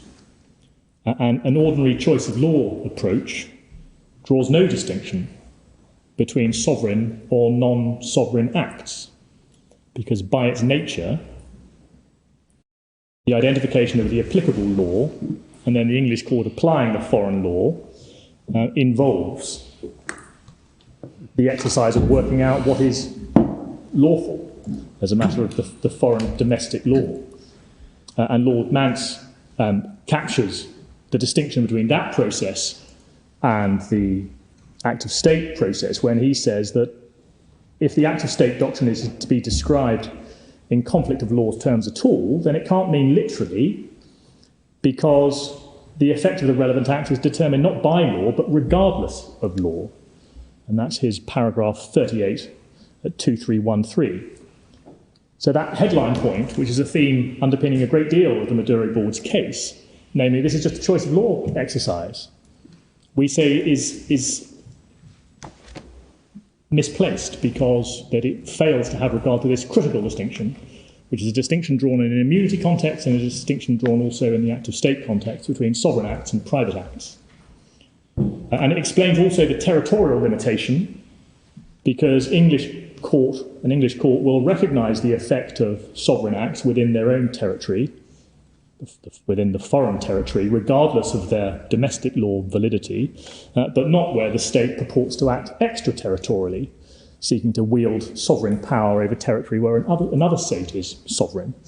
And the ICJ had made this clear when referring to events and persons within the territories, things done within the foreign sovereign territory. And another consequence is that it removes, we say, any principled basis for English law to create subcategories of sovereign act within the foreign territory, although obviously different types of act are going to be more or less sensitive to public policy objections. And I'll come on to that as a separate point. But in terms of the prima facie engagement of the doctrine, there's no need for it to distinguish between different types of acta jure imperii. And it also disposes of what the Maduro board refer to as their existential point, and that's because acts jure imperii aren't proved in an English court by reference to their existence or validity under their own law. If something has in fact happened, whether it's the physical seizure of goods, the expropriation of intangible property such as shares, the giving of an instruction, the making of an appointment, then the court simply asks whether that act is of a sovereign character, and if so, then any challenge to its lawfulness can't be entertained. And what cannot be challenged stands unchallenged and must be treated as valid and effective. And as to the rationale underlying all of this, the special status before an English court of acta jure imperii flows from the rationale of the Act of State doctrine, which is rooted, like the state immunity doctrine, in sovereign equality, the Comity of Nations and the constitutional separation of powers. And here again we adopt what Lord Sumption has to say about this at paragraph 225. Our courts, as an organ of the state, respect the sovereignty and autonomy of other states. Our courts don't, as a rule, tell other states that what they've done within their own territory is unlawful under their own law, and our courts do not, therefore, tell a recognised foreign president that the appointments he and his appointees believe he has made are unlawful and ineffective. because to issue such a ruling, which would bind those who claimed their authority by virtue of those foreign sovereign appointments, would be an assertion of sovereignty by the UK over the internal affairs of the foreign sovereign state, and that's something which an English court will not do. And as to the separation of powers, for the court to engage in state-to-state interaction in that way trespasses upon the function of the executive, to whom the constitutional allocation of responsibility is placed for the conduct of foreign affairs. And that's why Lord Sumption identifies at 225 that the second main consideration for the rationale of the Act of State doctrine is the separation of powers. And that's not out of a fear of causing embarrassment to the executive in the conduct of foreign policy. That was the potential fourth rule floated in Belhage, but which received no enthusiasm. It's instead because the formal recognition of sovereignty is necessarily of itself a recognition of the foreign state's rights to exercise the powers of sovereignty without being called to account before an English domestic court. And we see various clear statements to that effect throughout the authorities. For instance, Lord Justice Scrutton in Luther and Sager, which Mr. Ottey referred to, at 2703. He says it's impossible to recognise a government and yet claim to exercise jurisdiction over its person or property against its will. The language was in terms of government because that was the recognition issue. The proposition applies equally to the recognition of a president. Lord Atkin in Arantzazu Mendi, in the well-known passage referred to by Mr. Ottey, quoted at paragraph 103 of our case, he said that immunities flow from the recognition alone. Because the recognition itself, that's the purpose of it, is a recognition of sovereignty, which then has the domestic legal consequence of leaving certain things untouched by an English domestic court. And to similar effect, Johnson and Pedlar, which is a passage cited by both Lord Mance and Lord Sumption in Belhage, Lord Mance at 38, Lord Sumption at 213. Lord Sumner said there that municipal courts do not control the acts of a foreign state done within its territory in the execution of sovereign powers so as to criticise their legality or to require their justification. And so it comes back to how we put our case. We were entitled to come to court and say we made these appointments, or Mr. Guaidó rather had made these appointments of us in the exercise of sovereign authority. We could have stopped the pleading there. We didn't, because that we considered there was a proper Venezuelan law basis. And although we anticipated it will be challenged, that we nevertheless were pleaded it out in the same way as the respondents in Princess Paley relied upon their Russian law basis. But our primary case is that we're not required to justify the acts of the recognised president, because the recognition itself carries with it the respect for the status of the president, and also therefore the ability for him to carry out acts in the sovereign authority and have those acts recognised. And to similar effect, Lord Neuberger at 118 in Belhage, that's page 2350, he expressed the general proposition, before going on to the more detailed analysis of the rules, that courts of the United Kingdom will not readily adjudicate upon the lawfulness or validity of the sovereign acts of foreign sovereign states. And the Court of Appeal here thought that the separation of powers, which is a part of the conceptual underpinning of the doctrine, they thought that this supported their approach. And that seems to have been because they saw it as the responsibility of the English court to determine the dispute before it according to law. And had the acts in question been of a private law character, and because ordinary choice of law rules would have required here the application of Venezuelan domestic law, then obviously the Court of Appeal's approach would have been entirely unobjectionable. And the simplest illustration of that is if the disputed appointments had here not been in the exercise of sovereign authority to the foreign central bank, but had been disputed board appointments to a private company in which Venezuela had made an entirely commercial, non-sovereign investment. Had that been the dispute, and the replaced board members were complaining about the validity of what had been done, then of course this court would have been able to consider that, and would not only have been entitled to, but obliged to consider the domestic Venezuelan law position to see whether or not the shareholders' agreement or the articles or the general law of Venezuelan companies entitled the state of Venezuela in its capacity in this context as a private law shareholder to make those appointments. But where one is not dealing with a private company, not dealing with private acts of appointment, but dealing with public acts of appointment in the exercise of sovereign authority, that it's an entirely different situation. We accept your argument. It's not for us to criticise or question the legality of the acts of the executive of Venezuela, but it is perhaps for the courts of that country to criticise or question them potentially. There may be, my lord. And where they have, we have to choose between which organ of the state to follow, the judiciary or the executive. And why does the executive trump the judiciary in your argument? Because, as we see from UKOTS, acts of the executive and the legislature sit on a different plane. The function of the courts is essentially domestic, and to declare the law as a matter of foreign domestic law. The acts aren't acts of state.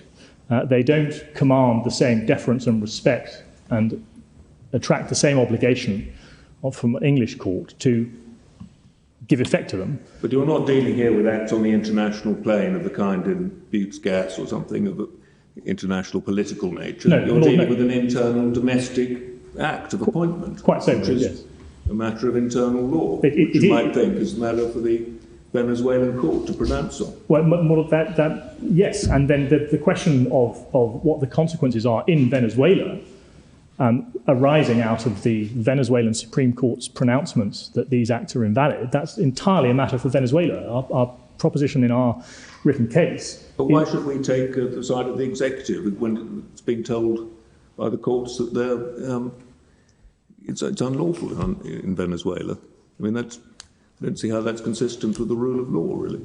Well, look, because there is a higher principle in play when one's dealing with acts on the sovereign plane, which include here acts which are domestic. It's not confined. The second rule is obviously distinct from the third rule, which is dealing with the Buttes Gas situation, where you've got international dealings between states. Yeah. We say that the internal affairs of the Venezuelan state are non-examinable before an English court, even though, my lord, there has been these rulings saying that these things are invalid, because the validity before an English court of those sovereign acts doesn't require to be proved by reference to its validity under the domestic law. We characterise it as a sovereign act, and then the English court said, I will treat that as valid.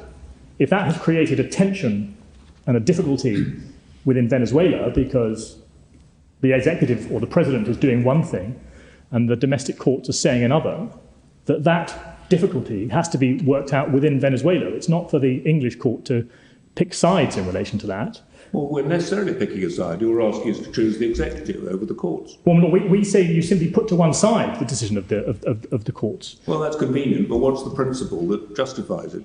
Well, if I can intervene, presumably you'll be taking us tomorrow to the next part of Lord Sumption's judgment in Belhaj. Yes. Where we get really into the nub of the issue, yes. Where he argues on the basis of various authorities that the question of legality under the municipal law of Venezuela is beside the point. Exactly. He says in paragraph 230 that it's well established, including by the House of Lords in Duke of Brunswick, the Court of Appeal in Princess Paley. I'll also add to that list the Privy Council in Piramal and in Carmel, that the English court doesn't inquire into the domestic validity, and we say this is an extension of what Lord Sumption has said, because he didn't have before him a case where there had been an adverse ruling by a foreign court. But we say that the logic of that approach, if the English court isn't interested to know whether the acts are lawful, then it can't be relevant for the English court to receive into evidence decisions as to the content of Venezuelan law in order to reach a decision that the appointments are invalid. And that may seem a bold submission on the fact of this case, because there are Supreme Tribunal decisions, but we say that this is just the application of orthodox principles which have been there at least since Duke of Brunswick. Also the warnings of the House of Lords, including by Lord Hope in Kuwait Airways, is that the courts need to be very careful not to cut down the scope of the principle unless there's a proper justification for doing so, because it's an important constitutional principle. Well, we indicated first thing this morning that we thought this was a particularly important aspect of the case, so no doubt you'll take us through it with some care tomorrow morning. Indeed. Could I just... Yes. Mr. Fulton, I understand your proposition that judicial decisions of foreign courts are not acts of state, and that's UKOS, it's established here. We have different procedures for dealing with the cognizance which courts here will take of judicial acts of foreign government. I understand that, but I don't at the moment understand how that advances your case in relation to the conflict that we've got here between a judicial act and an executive act. It's because if the principle were that an English court must give effect to acts of state and a judicial act was an act of state, then obviously there would be a direct conflict between the two acts, the act of the president and the act of the judiciary, and so that's why we say it's relevant and not only helpful but fundamental to our case that the declarations of what the content of Venezuelan law is sit on a different plane. They are not acts jure imperii which engage the principle, that they are no doubt part of the functioning of the Venezuelan state.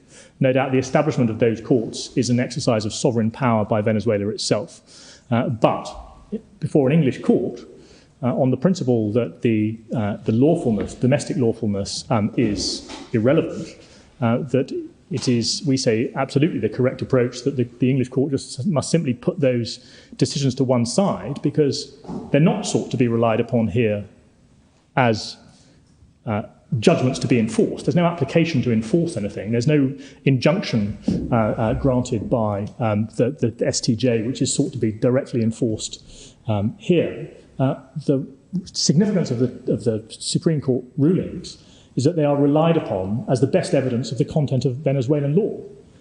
Whereas we say the content of Venezuelan law is an irrelevance for an English court because it doesn't need to know what the Venezuelan legal position is. And evidently, this is quite a far-reaching submission, because its implication seems to be that as soon as you have somebody who is recognized as the head of state, then whatever they do within the category of jure imperii must be recognized regardless of its constitutionality. Subject to the critically important possibility of a public policy override.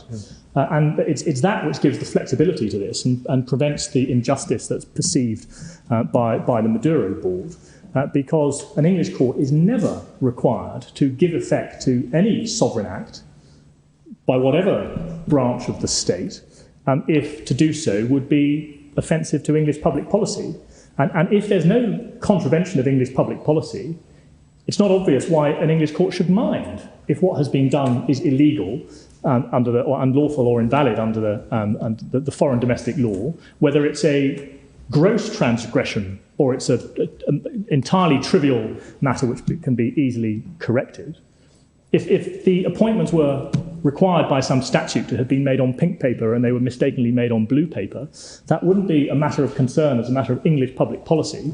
It wouldn't be a matter which the English court should investigate. If there were presidential appointments apparently made on blue paper, then an English court would give effect to them and say, well, that looks to me like a presidential appointment. And it's because of the proper allocation of responsibility as to what the English court can appropriately investigate. And the legality of foreign sovereign acts is outside that subject matter jurisdiction. Well, there may be a particular difficulty here because if we were minded that there should be an inquiry into constitutionality, this case is rather unusual in raising a question, if you like, as to the propriety of the foreign judgments. Yes. And one would need to think carefully about what would be involved in an inquiry into the status of those judgments. Yes. And how far our courts can inquire in, for example, the corruption of foreign judges? These are difficult questions. Your Lordship may have seen what we include in Annex 1 of our particulars of claim in terms of some very detailed allegations at different levels in terms of the complaint we make about the Venezuelan Supreme Court. There are process requirements. Your Lordship may have picked up from the chronology that these decisions emanate with astonishing speed, which is hard to reconcile with any concept of proper process, but also in terms of the qualifications of the judges, their manner of their appointment, the perversity of their reasoning, and fundamentally the fact that we say that they're a corrupt mouthpiece for Mr. Maduro. And these are difficult areas. And it's precisely because of the potential scope of that debate that we're instead having the legal debate here. In other cases, such as Braish, it was easy enough for the disputed appointments there to be resolved on their merits by just demonstrating as a matter of Libyan law that they were valid. And there was no apparent incentive. There was no reason to take the active state point in relation to the Libyan governmental appointments of the LIA Board of Trustees. Whereas here, because of the fact that every step that the Guaidó interests have taken at any stage has been met with an almost immediate decision from the TSJ striking it down, we're here before your Lordship saying your Lordships have to ignore all that. Well, we can return to this tomorrow morning. We'll adjourn now and resume at 10:30 tomorrow.